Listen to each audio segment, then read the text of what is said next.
welcome to the Best of Book Marketing podcast. We are back. I am Paulette Stout, and Lainey Cameron is up, and we are so excited to talk to you about a recap of season 1. Yeah, because it's really easy life to miss some of the episodes that might have been the most valuable. And sometimes it's not obvious when you see the title and you think, oh, that's not really that relevant to me. So I think probably the one that I think of in that category, we're going to talk about all the episodes, is the republishing one. The number of people I've come across that have said, like, I'm trying to work this out. And I'm like, you should go watch that episode about republishing when you get your rights back. And they're like, really? And I'm like, trust me, it's going to cover what you're talking about. And so I think that one especially close to my heart. Jean did a great job. But we're going to talk about, like, what have we done in the last year before we kind of charge into our third season here. And I was just saying before we started that I want to give a moment of kudos to us that most podcasts do not make it this far. Most podcasts go under, what was the stat we were just looking at?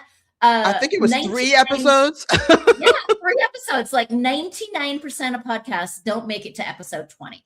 So, I mean, goodness, half of them don't make it past episode 3 or 5. And I think Riverside says like 80% of podcasts don't make it past the 10th episode. So go us. You are fabulous. Just want to say hi to Wendy, who is watching live on YouTube. Thank you for watching, Wendy. Always lovely to see you around. Thanks, Wendy. Nice to see you. Okay, so we're going to kind of dig back and go through the episodes and tell you what you might have missed. But before, let's do our standard, what's going on in your life, Paulette? So I'm deep into drafting the first book in my new Sapphic romance series. I think it'll end up being like 2 or 3 books. I'm finally feeling connected. I was struggling with the story. It was my first time writing a completely new universe in like 20 years because my first 4 books were all in the same book, same settings. A lot of that character world building already established, or starting from scratch was like a little bit fits and starts, but definitely flowing. Everything is out. The audiobook is out. New narrator. Everything is great. The reviews of the second edition went up like a whole star from before. So they're like mid 4s now versus, a little bit lower. So I feel like it was the right decision to do that. And then in my free time, I'm spending way too much time on TikTok. Sorry, y'all. I'm one of those girlies. Okay, we're going to have to put your TikTok in the show notes. I'm taking a note. Put Paulette's TikTok in the show notes. TikTok, yes. And I did some audience boosting advertising there, which I thought was kind of interesting, and that did so much better than when I was just trying to boost a post and go online, building my audience, and then having that filter through to the book pieces. I think is like a nice way to go. So I made past some milestones for me in my following, and I'm kind of happy with what's happening there, and hopefully getting more like organic reach. What is going on in your world, Lainey? Nothing exciting, I don't think. Well, you're making me think we should think about getting a TikTok expert on. I mean, like, you have done so much recently, but like someone who lives and breathes that world, who could talk about the different things you could do, would be a really good topic. Yeah, I know someone we can ask. I met her at a conference in April, so I could ask. Perfect. And I had a TikTok account, like an audit done by someone, and that person did a really great job for me. That's another person potentially we can ask. Look, Beth in the house. Hey, another live listener. Okay, so what's going on with my life? Well, I went to the World Cup. Last time you saw us, I was in Boston, about to go to the World Cup, which was absolutely fabulous. Just the whole reception for Scotland was just amazing. Loved it. Kilts and bagpipes and traffic cones everywhere.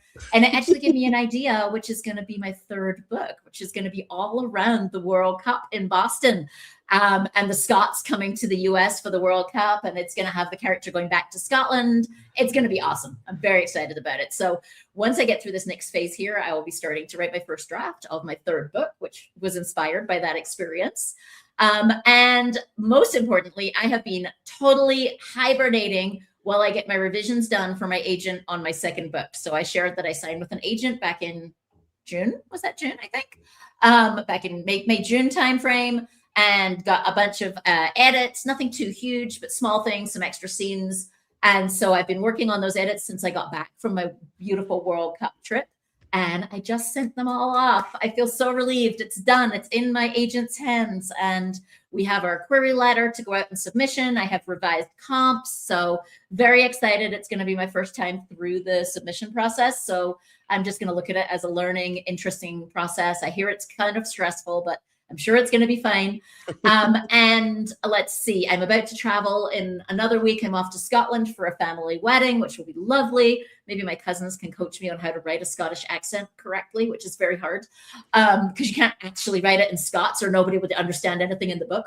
And then after that, I'll be getting going on my third book, which I talked about. But also, I'm very excited that they just announced the roster for the San Miguel Writers Conference, which is this 1,500 plus person conference here in San Miguel de Allende in February each year. It's gorgeous. It's the best time of year to visit.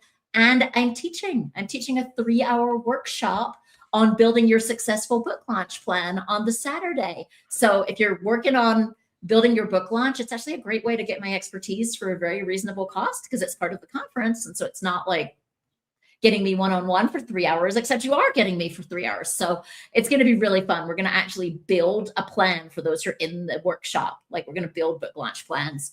And so super, super excited. And I'm also going to be volunteering at the conference. So if you've ever thought about this conference, message me, ask me about it. I can probably answer your questions. I'm also a volunteer who you'll see all over. I'm leading a team of volunteers in charge of the English language workshops. So you'll see me in the tents running around. Hopefully Grace Under Pressure, keeping it all going. So, and I've got a whole team of 14. Debating coming for a few days. We'll see. Ooh, I got a guest room. Put your dibs on my guest room. I know. You gotta do it. Okay, so that's what's going on with me. But the most exciting is getting those revisions done, sending it off. I just feel a huge weight off, and I'm just going to enjoy the next stage in the process. Well deserved. It's very exciting. We get to be flies on the wall for Lainey's world, and it's so nice of you to be so open and sharing all the things. So thanks for that, Lainey. But let's pop into the episode reviews because I know everyone's busy and there might be some episode topics that you want to go back and listen to. So we're going to briefly go through each one and just highlight some of the conversations from those, and you can go back and listen to them wherever you enjoy podcasts, on YouTube, on Spotify, Apple Podcasts, wherever you like to join it, you can go. Yes, I am on vacation. I am in a rental house with 2 of my best college friends here doing nothing but girl things. So yes, different location. You've got good eyes there, Wendy. So episode you don't have to tell us exactly where you are, but what state are you in? I'm in Connecticut. I'm in the U.S. state of Connecticut, near the beach.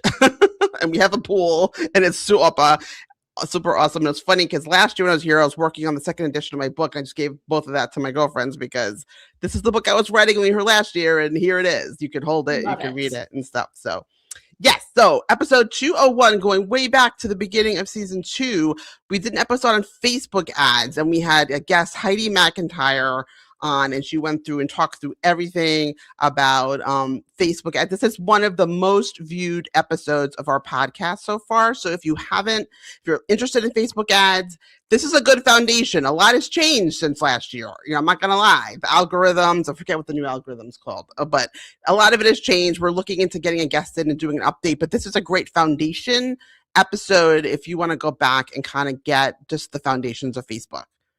I think what was really interesting to me, I'll try and add some color, what stuck with me from each episode. In that one was like, I had learned more. It's all about the targeting. You have to target really precisely and get this right and that right. And it was kind of eye-opening for me in that episode to realize that now, because of the AI stuff and that Facebook actually optimizing by itself, you don't have to know all the answers. You can actually let Facebook work a lot of that out for you with your ads. And that was kind of news to me compared to what I had previously understood. Yeah, and there's a lot of targeting that's going on that's really image based. So in the old days, it would be like, what did you set it up? What are your audiences? What are all the different pieces of advertising on Facebook? But it really, a lot of it now is image driven. So the images and your descriptions and your subheads and all the pieces like all working together. Harmony. There's a different testing strategies. There's all kinds of different things going on. It's, I'm good. I've done this before and it's a lot for me. So I've might work on that this weekend a little bit to get back into the world of Facebook ads.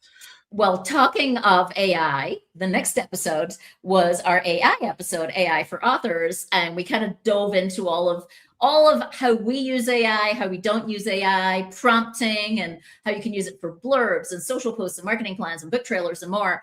And I realized, because I was in a session somewhere else this morning, where a lot of authors were saying, morally, I don't touch any AI for any reason, for any purpose. And that was kind of like the consensus in the room, except for me, who was like the one person saying, oh, that's not how I see it. And so I think this is a really interesting episode, because one of the things I'm realizing is authors are afraid to talk about AI because they are afraid of being accused of using generative AI to write their books, especially with all the books recently that it's been super controversial. And, the publishers have taken back publishing contracts, et cetera. There's like 4 of those in the last year. Which terrify me. But I think it's really helpful, that episode, because we talk very honestly about what we do use AI for, including on the podcast. And I have no shame over where I use AI. I'm happy to share it. I don't use generative AI to write my books. Neither of us do. But I think it is a very interesting thing. And I have been reached out to a ton of times since that episode, asked to go speak at different AI conferences. And I've said no to all of them. Except that I'll be doing a panel at the San Miguel conference where I'll be talking about how I do and don't use AI. That's the one I've said yes to. But the reason I said no to a lot of those is I don't want to be known as the AI author. Yes. Like, I don't want to specialize as being the AI author. I'm happy to share my expertise, but also it's not what I want to be known for, if that makes any sense. And so I've said no to a lot of opportunities after that episode, but that tells you it must have been a good episode, because a ton of conferences have reached out to me.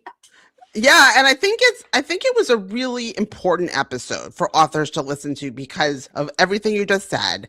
There are a lot of great, legitimate, ethical ways to use AI. Publishing is notoriously slow when it comes to innovation, and AI is something that we can all be using with confidence, and we don't have to have shame about it. I think there's a little bit of a mob mentality right now, frankly, in the author community of like, no AI ever. And to me, that's kind of like, I don't want to put a candle on. I'm going to use candles in my house instead of flipping the light switch. So there are legitimate reasons. I want to use a typewriter because computers are the devil. I read an article back, and it was talking about when cars first came out, and it said that people would throw vegetables at the cars, go get a horse. So there's are people very uncomfortable around change. But if you are kind of curious about AI and maybe how it can work for you, please go back and listen to episode 202. And there was some interesting stuff this week on AI around maybe it didn't happen this week. I read it this week around Substack now making Pangram. Is it Pangram? It's called Pangram. Yeah, Pangram available on Substack posts, where now you can actually click a button and ask Substack or ask Pangram, is this post AI authored? Which is very interesting, especially because historically AI checks haven't been that reliable, especially if you write a certain genre. Like romance novels were used so much to train the algorithm that often they'll say that romance novels were written by AI because they look like today's AI writing, which was based on being trained on romance novels. So I just think it's a very interesting moment right now. There's some interesting stuff happening in AI. And if you want to catch up a little bit with what you can do in the state of the art, that's a good episode. Yes. And I would be really hesitant to mob on people that little whispers were coming out, because I saw an interview, like a little review of some AI chats, and it was like Great Expectations was written by AI. Someone's put their thesis in, and it came out that it was written by AI. Things that were written in the 1800s were coming up that, because that's what was trained on. So it's like, you can't, please don't be so quick to judge. That's all I want to say. I honestly don't know these publishers who have dropped, and it's now like 4 authors who had big advances, how the heck they think they know that it was written by AI. Like, I honestly don't know how they could actually know that with confidence, because the New York Times did this really interesting piece like 6 months ago where they had 6 pieces of fiction, and for each one it was different genres. One was AI and one wasn't. I got half of them wrong. Like, half of them I thought were AI that weren't, and vice versa. So this mob mentality, it scares the hell out of me, because I think a lot of the time it's wrong. So it's wrong. And I bet you that some of those people who have their contracts canceled will have their day in court, and their names will be cleared, because this is just it's so wrong. I write content on a daily basis for a corporation, and I know what it can do, what it can't do. I'm building agents. I'm in it all the time. it isn't as foolproof as people try to pretend.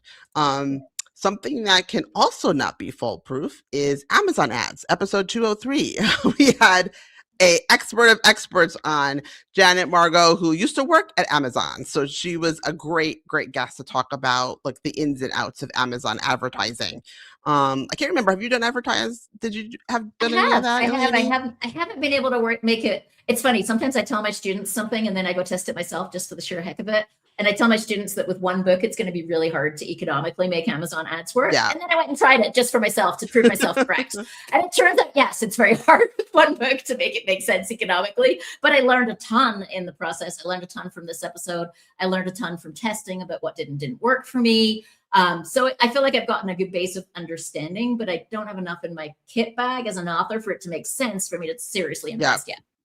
Yep. And I think that one of the big things that came out of that episode was that Amazon ads is a companion tactic to something else. You shouldn't just do it by itself, expecting it to sell books. You need to be using it in conjunction with something that you're using to drive traffic to your sales page. So whether that's Facebook ads, BookBub, something, some other ads, someplace else that's driving traffic, because that factors into whether Amazon will promote your book or not. So you need to have some external push traffic to get the algorithm to kind of work a little bit more. And I think that's something that isn't as clear for folks and definitely wasn't as clear for me before that episode.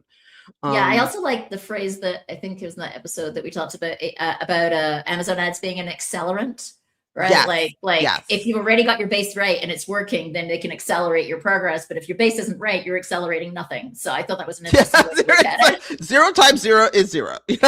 So. Talking of which, we actually get into that in one of our episodes that we'll talk about what to do when your books aren't selling, which is exactly about that. So, okay, let's go to the next one. Book cover design. This was so popular. This might be our most popular episode yet in terms of the number of people who watched it and downloaded it, etc. Damonza, who we've both used for our book cover design. And I loved how Damon kind of went through the basics, and it was a very simple kind of step-by-step how he thinks about it. One tip I'll give you in general across these episodes is if you're not on our Substack, the best way to get a sense of whether an episode is going to be worth your time to listen to, go to the Substack, read the Substack article. And if you go, oh, I didn't know some of that, then you should definitely listen to the hour-long episode. And I think this was the case with this one, that we did a really good Substack post that kind of gave you a short synthesis. But there's so much more in the episode if you listen to the full episode. There's so much more. And I think that there's a lot of good tips in there, because a lot of people are working, whether you're, self-published or small press or traditionally published, you're going to be having some interface with cover designers. And I think there's just some really good information in that episode about, what's the purpose of a book cover? Like, what are you trying to achieve? Is it supposed to show every single thing that happened in the book? And it's like, the answer is no. So I think there's things to know about color, genre fit, typography, all kinds of things. So definitely go back and listen to that. Even if you're not in the market for a book cover right now, it's good things to keep in mind as you're preparing your marketing strategy for future books. And I don't know if it's because we put them on our podcast, but Damonza blew up and we're backlogged and we're barely accepting clients a few months later. So for real? Yeah, they are taking new clients, but I know they got really backlogged and we're actually had a huge influx of new people interested in their business. So. Yeah, it's so interesting. And thank you to everyone who listens to the show, because we've heard that from many of our guests. I know Heidi I know Heidi did. I know, lots of people. I know Jesse for sure. Jesse, I'm from Bookblurb Magic. People buy. Our audience buys. So if you're interested in being a guest, let us know. Yeah, and it makes perfect sense, because we would never bring someone on the show that we don't trust, that we wouldn't use ourselves, that we know is not a scam. There's so many scammy things out there right now. And so I think it is nice, because it's hard to know when you're trying to work out what to do in marketing. Is this person legit? Is this organization legit? Is this service legit? Is this a scam? Yes. And so if we promoted it as in we had a guest in our episode, it's not a scam, right? It's something you could trust. And a lot of times after we have the guests on, then I will go buy the service, because I learn more about them, talking with them, hearing about who they are and their services, then I want to use it myself. So that has happened definitely a you few went with times. Jesse for your book blurb. Jesse and Damonza too. Yes. See? Heidi, I already knew from before. So, But yeah, so that Okay, was that. Next genres. So we episode. did our in our season 2, we did our first 2 genre episodes. And the first of these was around thrillers, and we brought on some of my favorite authors. We brought on Kimberly Bell and Salima Ishq, and they talked about how to market thrillers. And they're both really great thriller authors, very different. Salima is kind of indie, using TikTok, etc.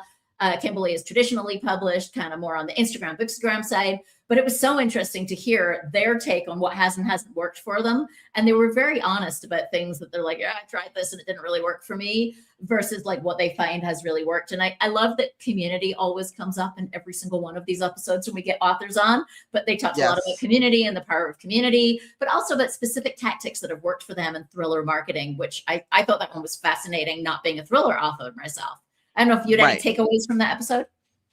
Yeah, I think for me, because some of them, I believe at least one of them had written multiple genres. So it was interesting to see some of the different things they thought about and that worked for thriller specifically versus other genres that they wrote. So definitely a good episode to look back on, because like we said, even if you're not a thriller author, we're talking about book marketing. In every episode, we're talking about book marketing. So you're going to learn something in every episode, whether that topic you think you need to know or not. Episode Yeah, 206. and often that's where Sorry, we don't have the expertise. No, but I see this like often someone's traditionally published, so they don't go to the indie seminar. But the best marketing tactics are in the indie world. Honestly, the indie authors are way ahead of traditional publishing when it comes to almost everything in book marketing.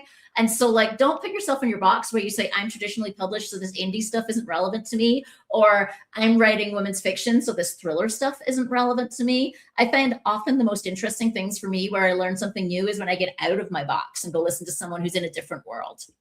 Yes, for sure. For sure. For sure.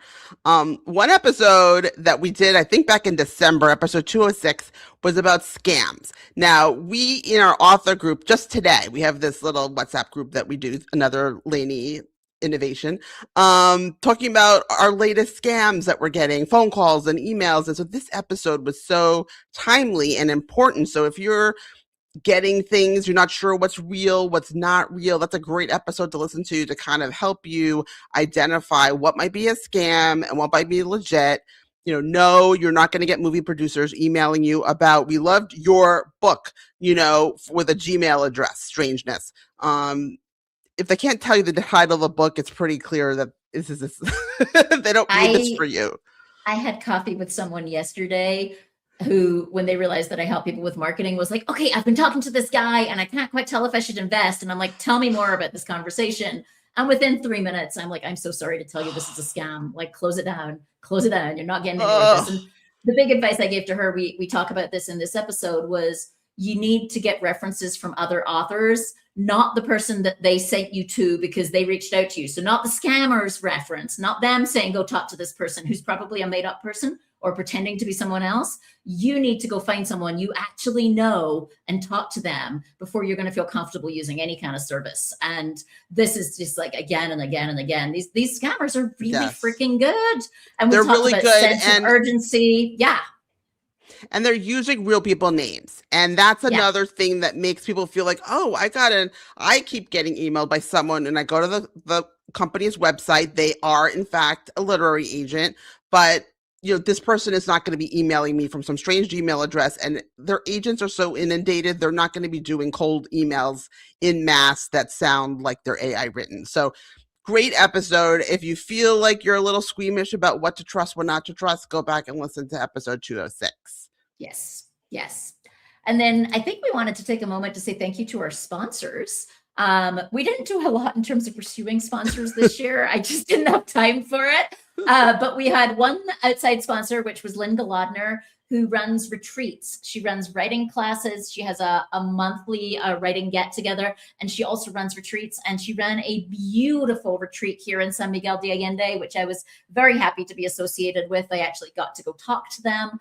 It was really fun. Everybody was really inspired, and they were coming off of this retreat just feeling fabulous. So if you've been thinking about taking a writing retreat or a class, I would encourage you to go check out Lynn Golodner. Again, I'll put the link in the show notes so you can find that easily, but she does really interesting things. And we were going to say a word about what we use the sponsorship money for. And in case anyone's thinking like it's big money, it's not. If you'd like to sponsor the podcast, reach out to us. It is the best deal in the history of the universe.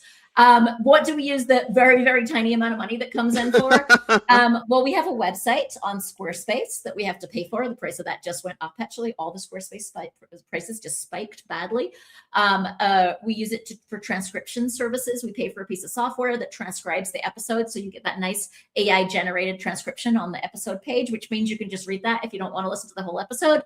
We use it for video creation software for videos that show up on our social media. So these are all very tactical things that we have a cost for. We use it for StreamYard, which is actually quite expensive, which is our streaming software. That is what you're watching us on. If you're live or if you're watching the recording, that's how we record these on a piece of software called StreamYard that does our streaming. So, and it's very expensive. Every year I think about whether we should get off it and find something else, but I've not found a good alternative yet. So, so that's an idea. And those together cost us probably closer to $1,000 per year.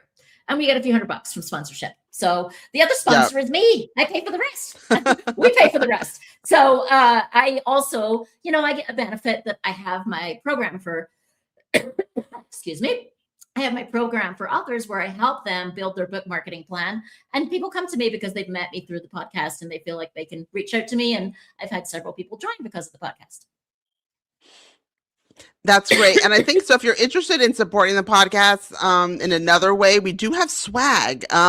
We don't talk about it a lot. We try not to come on here and be super salesy, but if you do want to help offset some of the costs that Lainey just talked about in running the podcast, get a t-shirt, get a mug, get a tote bag, buy a pad, get some fun socks. Yes. Life gets lifey. So I know Wendy was on the thing. I know she ordered something once. So be like Wendy and go order something from our swag shop.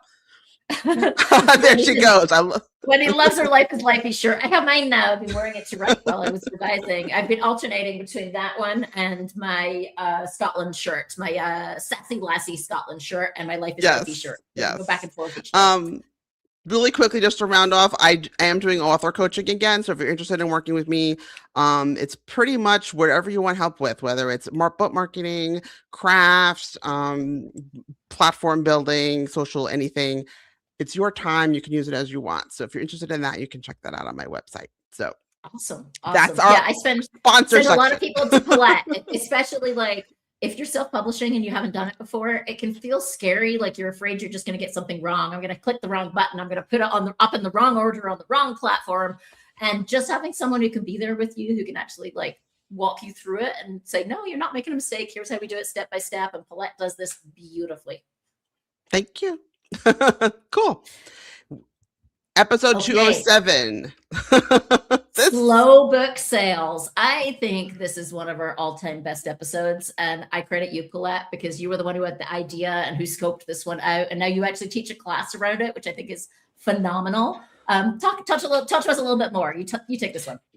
Yeah, I think it was important. I just kept thinking about all the things that you're just frustrated. Your book sales aren't what you want, but there's lots of different reasons that your book sales might be slow. So in this episode, we kind of start off with the big things that you should be looking at. And then we go into minutia that go all the way down to, is it the book? Because that was one of the things that led me to rewrite my first book was I felt like maybe the book wasn't good enough, and that's hard to feel like that. You write your book, you feel like it's great, but you have to listen to the feedback. So anything from, your ad, your packaging, your cover, we don't talk about, I don't know if we talk about book titles too in here, but there's lots of different, very specific tactical things that you can go and do on your own, following the steps from this episode and tick through them all. Okay, that was working, did one, maybe something else. And it's almost like a little bit of a checklist of what to do when your book's not selling. So definitely highly recommend go back and listen to that. I did design a course, or I did design a lecture around that because I felt like there was a lot of good information in there that needed to be beyond the podcast. So if you have a conference that you're a part of, like a favorite conference that you go to, suggest that Paulette give this session because it's going to be such a great session on whatever, like everything to do. And it's really good for published authors, right? A lot of conferences have a lot of sessions for unpublished authors. This is a great session for published authors. So if you have a favorite conference that this might be a fit at, let Paulette know and she can submit to the conference. And I'll just give you the tip I said earlier that sometimes the Substack articles are the best place to start. we did a great Substack article for this episode that's like a checklist that you can go through, and then you can go listen to the episode as well. But it's a really helpful checklist that's laid out really simply for you. So check out the Substack article on this as well. Yep. So we had episode 288 was we had two guests on to look back at what they would tell their debut selves. I know this was your invention, so why don't you take this one, Lainey?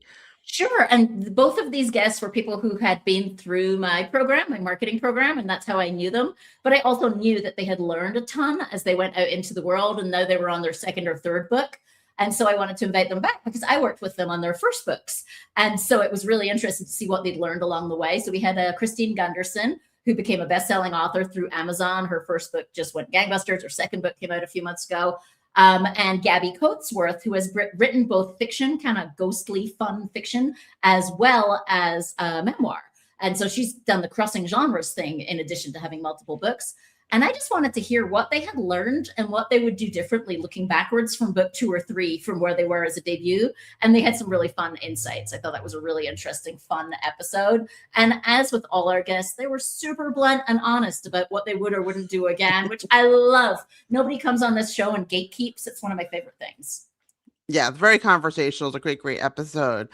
So episode 209, we talked about how to build an author website. I know that's a very overwhelming prospect for many people who are starting out. When should you build it? What should you build it? What platforms? And I thought one of the nice things that we did on this episode that I actually haven't heard anywhere else is we kind of went through page by page. What pages should you have on your website? What should you put on those pages? Where should you be linking these pages? So we went through a lot of really helpful details. So especially if you're working with someone or building your own website and just wanting to have a little bit more of a roadmap for how to go about it, episode 209, I think would be a great listen.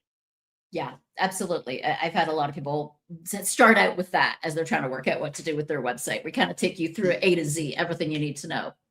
Yes. Okay. I got to say, I think this next one might be my favorite episode all year. So, and the reason is this is a topic that nobody talks about. So this next one is episode 210, what to do when you get your publishing rights back. So basically when you get your rights back and you republish the book as a self-published book, what the heck do you have to do in what order? And I think a lot of people don't even know this term republishing until the moment they get their rights back. And then they're kind of juggling this going, what do I do now? Oh shit, now I'm self-publishing. Yes. And so this is very often someone's first foray into self-publishing, like it was for me. I got my rights back and then I self-published the book. And so you kind of are dealing with all of this angst around, do I know what I'm doing self-publishing a book? But am I doing the right thing? Will I lose my reviews? So much angst. It's a very angsty topic. And I swear I have personally sent at least 10 people to this episode who had come to me for advice. And I'm like, go listen to this episode and then I'll answer any more questions you have. But do this. And so I got to credit Jean Grant, who did just an amazing job of documenting all of this in this, is it like a 30-page document? Like a spreadsheet thing. Yeah, it's amazing. Something. It's a Google Doc, and she made it available to anyone. If you go to the website, you can get to it from there. And she just documented every single little step she took. And it makes it so much easier when you've got someone else's blueprint and you can just go, okay, step by step, here's how I do this. So I keep sending people to this episode. I'm very proud of it because I think this is not a topic that's out there very broadly. It's hard to find content on this. So I'm super proud of this one because I think it's kind of unique and very needed. And she was a great guest because she's had so many books that she's had to do this multiple times. So you don't only get it from someone who's done it once. You've gotten it from someone who's successfully done it multiple times. So great episode 210, getting your publishing right back. Episode 211, we hear this, building your author platform. What's a platform? What is it? What do you mean build a platform? Something to stand on? It's kind of one of those jargony terms that you hear around the community. And I think we did a really good job of dissecting what exactly do we mean by author platform? What is a brand? What do you need to consider when you're building one from yourself? So it's a really good primer on this is the foundations of brand and how that can help you as an author. And this is what Paulette does in her day job. Paulette is a brand specialist. She is specialized in doing branding. So I think we got the best of both worlds there because we got my kind of practical side of having taught it to people and your deep expertise of being the brand expert. So I thought it was a good episode. Yeah, it's a little squishy place in my heart for brands. So. Yes. And then the last one that we did before this was all around women's fiction. So I said that we did 2 genre specific ones. We did a thriller one and we did a women's fiction one. And we invited Pamela Kelly, who is the nicest, most generous author. And Pamela has been both indie and traditionally published. And she shared exactly what she does to launch her books in women's fiction, like step by step. Here are the things I do every time I have a book launch. And here's all the stuff I decided I cannot be bothered to do because it doesn't work anyway. It was eye-opening for me. In fact, I've had several big-time traditionally published women's fiction authors come to me after this episode and say that they did not know this and that they learned a ton from that episode with Pamela. Yeah, Pamela's just one of those people. She is on Facebook. She's in the group. She's in the community. She's answering questions. She is just such a beautiful giver, you know? Yeah. And I remember early in my author career, she popped into my DMs on Facebook and said, your book prices are too high. And I was like, what do you mean my book prices are too high? You know, she was really, so she's a great resource. So anything, and she's just, you know, she's published romance, she's published women's fiction. She kind of has her niche. She knows what she's doing.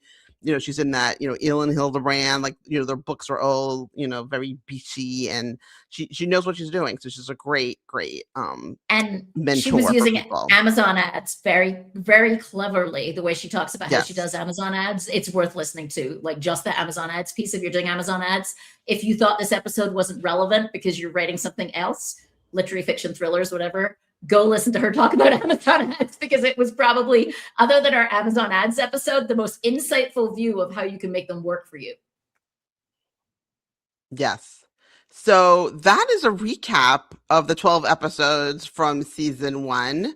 We are super blessed to have everybody here in our community listening. That was season 2. We've done 2 whole seasons. Season 1. I'm so sorry. Yeah. Season 2. So sorry. No, it feels like we just started it. Yeah, no, it's amazing that we've already been all the way through 2 seasons, right? And so many great episodes. And I'm so proud of this thing. I think we're helping. And so we just wanted to wrap up by inviting you. I actually see there's a comment in the chat. I think Wendy was suggesting we do an episode around reader magnets, which is a great idea. Oh my God, so good. Yes. I'm all about reader magnets, y'all. Okay. All about it. I love that. So just to say that many of our episodes come from requests and suggestions. Like if you say, like, I wish you would talk about such and such a topic, we will go find the expert on such and such a topic if it's not us. And that is where many of our episodes have come from. So if you have questions, if you have ideas, let us know, because we take those very seriously and we actually act on almost all the good suggestions we get. There's also a place on the website where you can submit ideas. I will tell you that back on this, like, who do we put on the show? We get a lot of pitches that are vendors wanting to sell stuff. And that's a hard one. It's rare that we're going to say, yes, come on the show if you send us a I'm great and you should buy my shit kind of pitch. We really are looking for someone who's an expert in their domain. And yes, if you happen to have something to sell as well, that might be relevant, but don't come at us with like, I'm the salesperson for whatever. So please let us know. You can tell us in the comments. You can tell us on email. You can tell us on the website. You can put it on the on our social media. Send us a DM. Any way you can find us. We read them all, and we take your comments and ideas very seriously. Yes. So we definitely are looking also for where are people struggling and what would be helpful for them. So that's another way we choose our episodes. And one thing that we already have locked down, should we tell them about November? Sure. Just locked down Alex from K-Lytics, and he will be joining us in November to talk about all the Amazon book data and how we can potentially use that while we're writing to have better marketing outcomes later. So he was really excited to come on, talk about that. That will be live on November 11th at 10 a.m. Eastern. He is in Europe and Lainey's in Mexico, and we're trying to triangulate all the time zones. Yeah. So that's when it's happening. It's exciting. I'm a huge fan. I've actually been a subscriber to Alex's services. And sure. He kind of does this analysis of all the Amazon data. And like one of the favorite things I remember from the presentation that he gave at Author Nation a couple of years ago was he had analyzed the review scores of the top sellers. So the best sellers that were indie versus major pub in every category on Amazon. And he showed the hard data that showed that the indie books were actually not rated any lower on quality than the traditional publisher books. And I use that data all the time when people feel bad about indie publishing and they're like, yeah, but it's kind of not the same. And I'm like, did you know that indie books are not rated any lower than traditionally published books in terms of the quality by readers? Readers don't see it that way. So I think he's just done fascinating research. And another little tidbit, if I remember correctly, was that the best book review, the most persuasive book review score was around 4.3. So if you're feeling like, oh, I want all my scores to be like 5 isn't believable, y'all. 5 is like everybody and your grandmother and whatever went and read your book and they just love it and they're not being objective.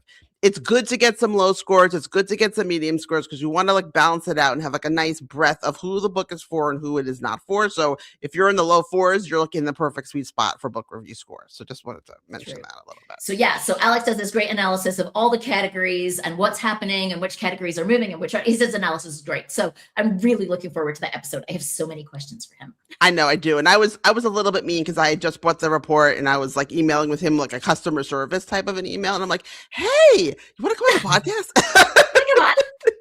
I hope it's inappropriate to ask you. So yeah, he's fascinating. He's a true data geek. Like he gets into the data and really looks at what it can tell us. So I'm really excited. I don't think he mind being called that. I'm really excited to have super him excited in November.